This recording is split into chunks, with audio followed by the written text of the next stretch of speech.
What's going on, guys? This is Rob, and the trailer for Blue Beetle came out and it looks amazing. So we're gonna cover the origin story of Jaime Reyes in DC Comics. So what this does is this initially picks up on Reach World with a race called the Reach. Now the Reach is an incredibly old race, and in fact they're the second oldest race in DC Comics. The only race older than them are the Maltusians, also known as the Owens, the Guardians of the Universe, basically the group that created the Green Lanterns. Now there is a non-aggression pact between the Reach and the Owens in the sense that the Reach, while they do operate on a world, they can't necessarily engage in like acts of war, but the reality and really the development behind the entirety of the Blue Beetle Scarab is basically an act of war. So the overall goal here of the Reach is pretty genius. What they did is they designed this Scarab for the purpose of traveling to any world that's out there and then bonding itself to the dominant life force. Not only that, but as far as the dominant life force went, the Scarab would bond itself to the most capable member of the dominant life force. So say for example that the Scarab showed up on Earth. Under any normal circumstance, it would bond itself to Superman, because Superman is arguably the most powerful being on Earth. There's debate there, right? There's like Martian Manhunter, Black Adam during World War III when he basically killed the DC universe. There's a link to that video in the description in case you're curious about it, but there's all kinds of different characters who are really powerful. But the overall gist here, and really the reason why the Blue Beetle does not bond itself to Superman when it gets to Earth, is something that we'll explain here. But as kind of a field test, what the Blue Beetle does, or at least what the Reach do, is they send the Scarab out into space, and then it basically bonds itself to a little girl that exists on this planet. Now the planet itself is kind of a loose term. It's really more just kind of a space station that makes its way through the universe. But when it bonds itself to the little girl, one of the things that ends up happening is she basically uses her powers over what's called dark force energy or dark energy, basically magic in a more traditional sense. And then in turn, because she's so capable, the intention is to basically take over the entirety of the world, conquer it, and then bring it under the control of the Reach. It's a way for them to unofficially expand their empire, because to anybody else out there who's watching the events unfold, they would just see it as this little girl went crazy and then conquered the entirety of her people and killed most everybody. Because the nature of the Scarab is that it secretly influences and controls its own host. Now the crazy thing about this is that the Scarab itself quite literally says this girl is an anomaly, right? Like being bonded to her will not work just because of the level of power that she has. And in fact, the Scarab says all of my power was redirected to a new objective, escape, simply because of the fact that when the Scarab tries to bond with her and the girl initially rejects it, she uses her power to try to tear the Scarab apart, if for no other reason than the fact that she's just insane. Quite literally, when you first see her, she's playing with like a little doll, and she's talking about how like the dolls can't touch each other like that, otherwise they'll be punished, and then she tears it apart. So like this girl's got problems, but the Scarab ultimately just takes off and retreats as fast as it can. Now once the Scarab gets away, we do spend a moment or two with this little girl. All this really told to us is that she will at some point become Lady Styx, but to the confines of this particular story, she's not overly important. But what ends up happening is that when the Scarab basically bails out and tries to get back to Reach, what ends up happening is that because the race had made enemies, specifically because of the fact that the Owens had learned that the Reach were engaging in acts of war, subterfuge, and basically violating the non-aggression treaty, the Green Lanterns responded. And so one of the Lanterns goes after the Scarab, and in response, the Scarab basically panics due to the fact that its systems are still suffering as a result of its experience with a little girl. It opens a portal and just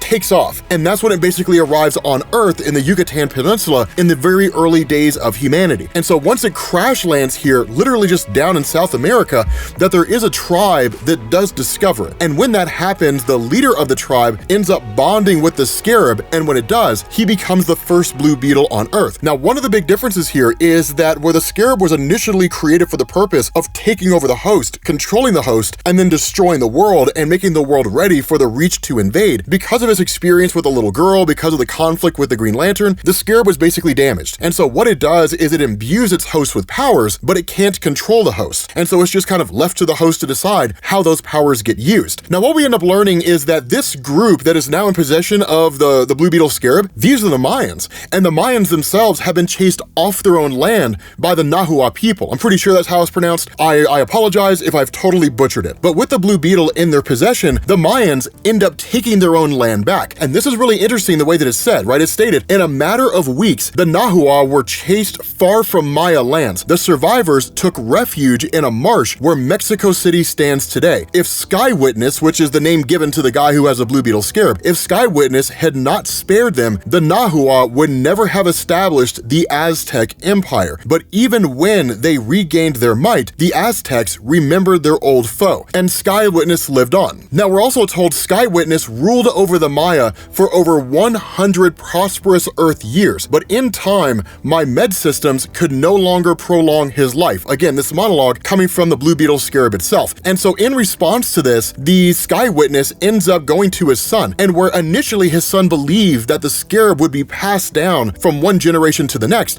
the reality of the Sky Witness is twofold. First, he realizes the level of power that he has, and that power is coveted. And so if someone who was nefarious were to get their hands on the Scarab, there's no telling what could happen. Any number of things could lead to this too: an assassination, a thief sneaking in the middle of the night, a member of their own tribe betraying them, right? This could happen in a variety of ways. The other thing that's going on here is he says, "It speaks to me, my son. It wants a new man to empower, but I know it only seeks a weaker mind to control. I cannot allow this." And where his son asks, "How can I help?" he says, "Just keep our people away from this pyramid. Let no one seek to recover its treasures." And when the son asks what treasures, the response, and really the only response the father gives him, is, "Go, my son, you will understand when I am gone." And what the father does is he literally crashes down the entirety of the pyramid. Now, the Scarab tries to escape. It literally tries to flee, but the Sky Witness is able to seize the Scarab, and they're both buried alive together. And so what we're told is that over the years that the Scarab just kind of became a thing that no one really knew about, right? If anything, it was maybe a rumor that people had discussed, or kind of a legend, but the reality here is that it just fell out of all knowledge. And so the result of this is that it's ultimately discovered by a treasure hunter. The treasure hunter in turn sells it, and it's by that way that the Scarab travels from one hand to the next, going from one place to the other. Now, this is where Ladama comes into play, because one of the things that we learn here is that she is a person who is on the hunt for the Scarab. Now, as far as I'm aware, DC plays it pretty fast and loose with the idea that like Ladama will become Lady Styx, because it is an alias that she used at some point along the line. Again, I'm not hugely familiar with the Blue Beetle mythos, but the important thing and the important takeaway from this is that Jaime Reyes was actually caught in the conflict, like literally caught in the crossfire between Ladama trying to get her hands on the Scarab and other people who were trying to stop her.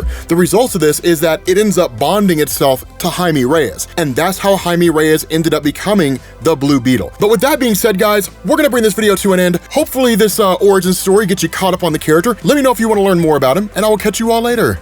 Peace.